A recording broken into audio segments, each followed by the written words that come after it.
I think we are probably the largest paid media affiliate in the US at the moment.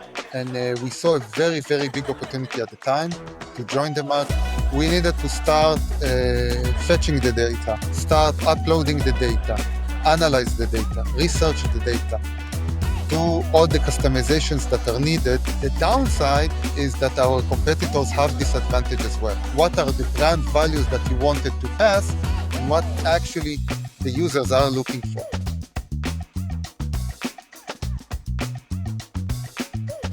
Hello and welcome to the G3 podcast. Joining me today is Sam Segal, CEO of Media Troopers. Sam, thank you very much for coming on. Thank you for having me, William.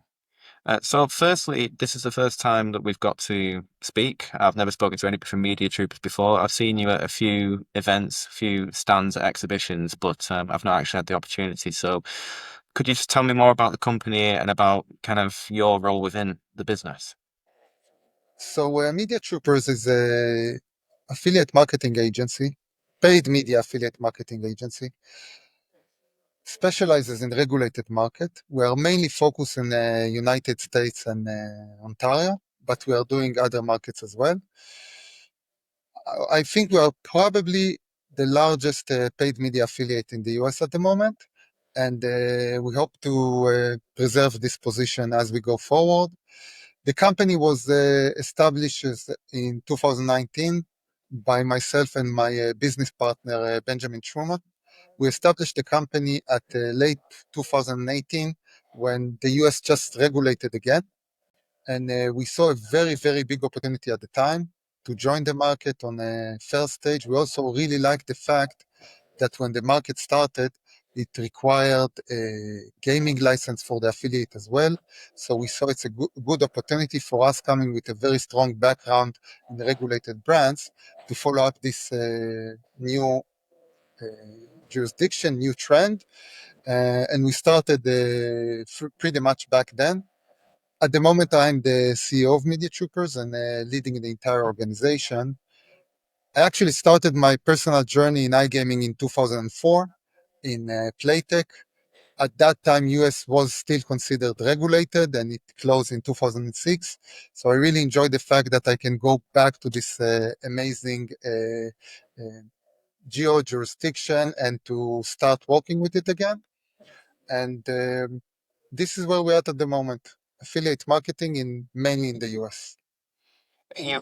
So in doing the research for this chat, I saw a quote that you'd made about digital marketing where you said that AI is the new 90%. And that's kind of the theme of today's chat where I'd like to take it anyway.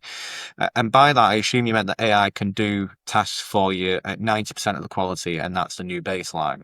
So how does that resonate with what you're seeing at Media Troopers and in affiliate marketing more general?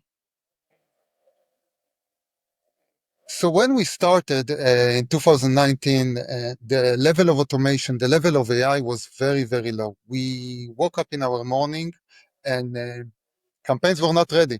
We needed to start fetching the data, start uploading the data, analyze the data, research the data, do all the customizations that are needed in order for the campaign to run successfully, which everything was putting us towards the 70%, sometimes even more. And as time goes by, we implemented more and more AI tools, more and more automation tools, and we reached into the level that when we wake up in the morning, we are at 90%.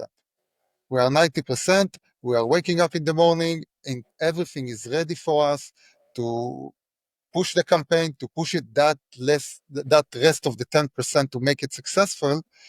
And it's a very, very huge opportunity. The downside is that our competitors have this advantage as well. So in the past, doing 80% was good enough. Now 90% is just the start of the day. And we need to invest the rest of the 10% more heavily in our creative, in our personalization, in the human touch, in the extra effort, because now pretty much everyone is in the 90% level. And with AI handling much of the data work, as you say, how has your team's role evolved? And where do you see Media Troopers channeling its creative energy in that 10%? Yeah, so first of all, it freed our time. We have now more time and we can invest more of our time in the customer experience rather in the heavy lifting. So we are seeing ourselves in a bit like a cruise liner that we are managing the cruise liner. We actually called our platform Media Cruiser, and a lot of things are being done below the deck in the engine room. We need to ensure that the journey is happening on a smooth way, on a successful way. And this is all and more of it is being done by AI, which leaves us as a team to focus more on what is happening above the deck in a cruise liner, and it is the customer experience and the user experience, how we enjoy more, how he has more fun, how he has more the human feelings in order for him to enjoy the customer journey. And in what ways can Media Troopers help operators create a unique brand voice that stands out in an AI saturated space, as you touched on before? In an industry where so much is automated, how do you preserve human connection across things like digital marketing and player acquisition? Since a lot of the activity, a lot of the campaign management is already being done using the AI and automation tool, it frees us as a team to touch the human element of everything that is needed. Specifically, in the case of operators, one thing that we notice is that many times a new operator is coming, is providing us with a very, very good brand guidelines, explaining us exactly what we can do, what we cannot do, complete set of creatives. And sometimes we research, we review the creatives that provided to us, and we feel that there is a certain gap where what are the brand values that he wanted to pass and what actually the users are looking for.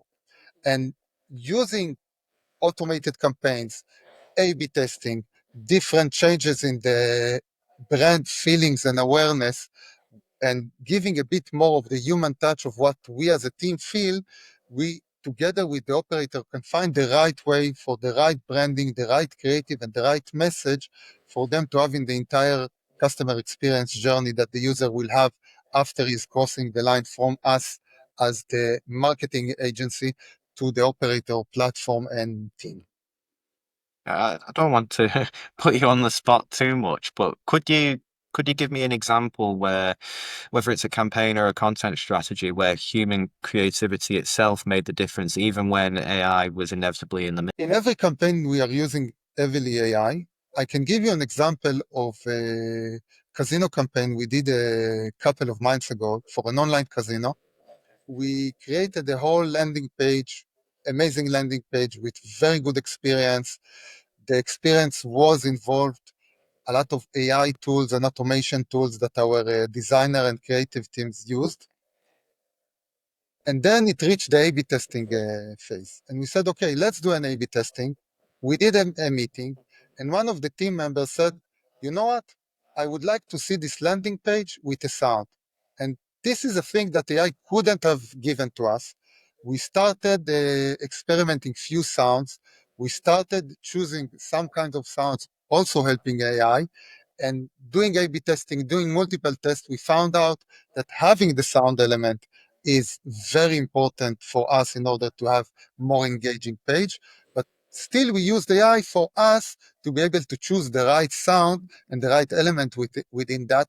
Still, the fact that the sound is needed, that enhancement has to come from the team, from creativity, from enhanced thinking that you cannot really get from AI.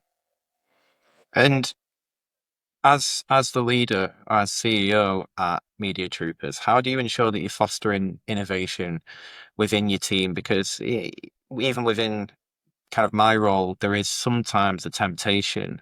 Say I'm struggling for a headline, for instance, and I'm trying to find something within a copy to kind of build the article around. I can't find those two words, and you're tempted to go to AI to help you out in such instances, and it's kind of pushing away that temptation at times. How do you ensure that your team does the same and that they're not leaning too heavily on automation? First of all, I think it's a very good example of what you just said, how we can actually use AI to get that extra tools that we have.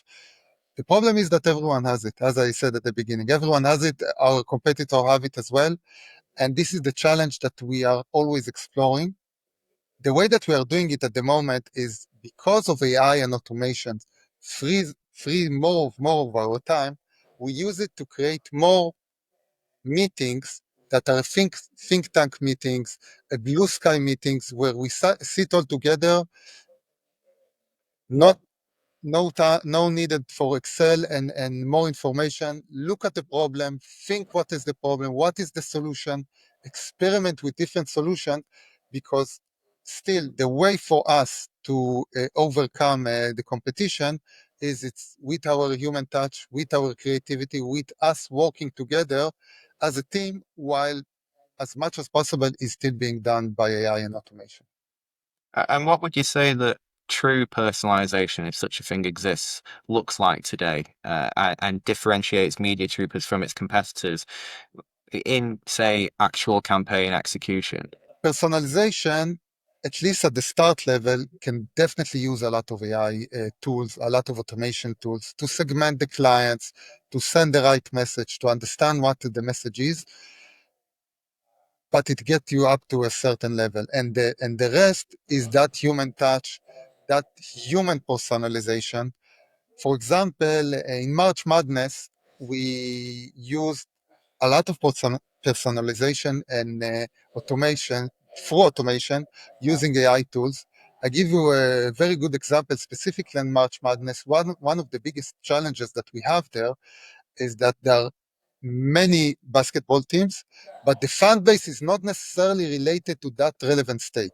In the NFL case, most of the state will follow the specific team, but in case of college, it's very, very different. For example, in New Jersey, yes, you have Rutgers, which is the biggest team, but you still have fan base for Syracuse, you still have fan base for Michigan, you still have fan base for Villanova, and all of them are sitting together, can be even in the same city.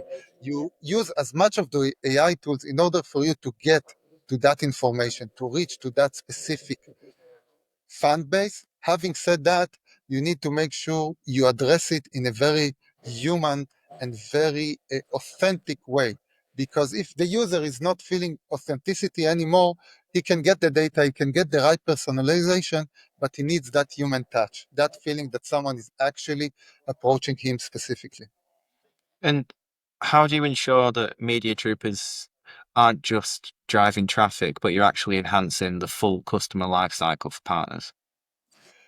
So this is definitely a shift that we had to make in our mindset. At the beginning, our goal was only to drive traffic because we were very much busy in collecting the data and analyzing what exists and just running it very much manually. But now that we free our time, as a company, we look ourselves not trying to understand the customer experience, but we are actually part of the customer experience.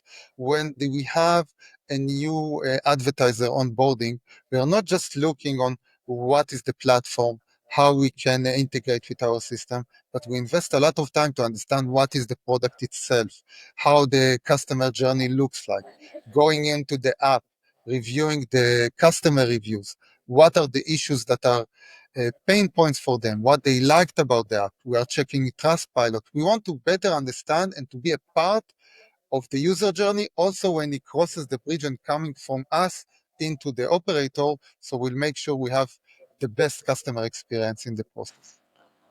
And a couple of big picture questions, I think, to round us off. The first being, what trends would you say, or what trends do you identify as shaping the next phase of sports betting and iGaming marketing in the US specifically? In the past year, I think that what we see is that if there is a demand, if there is a field, then the product and service will evolve.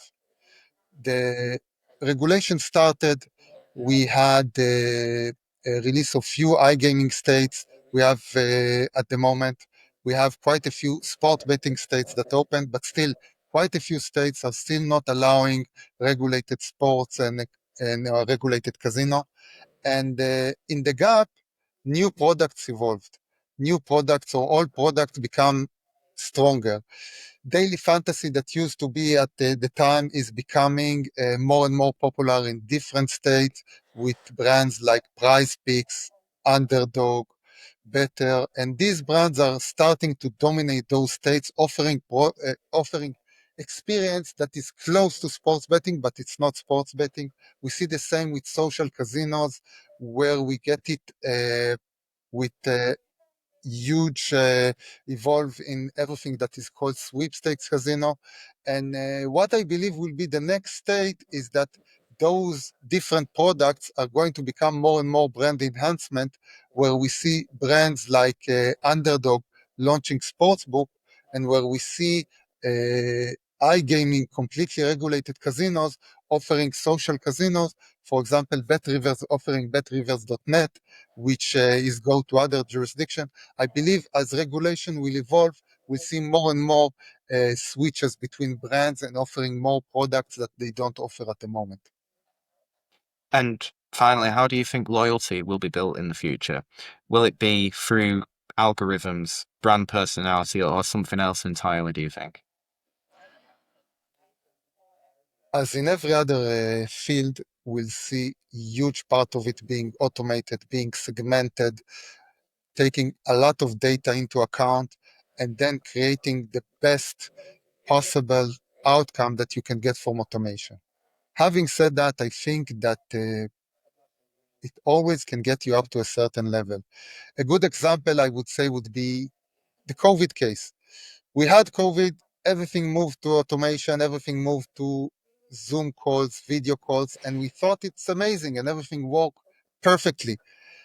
But once we recovered, one thing that we can see definitely as an industry is everything related to trade show became even more stronger than before.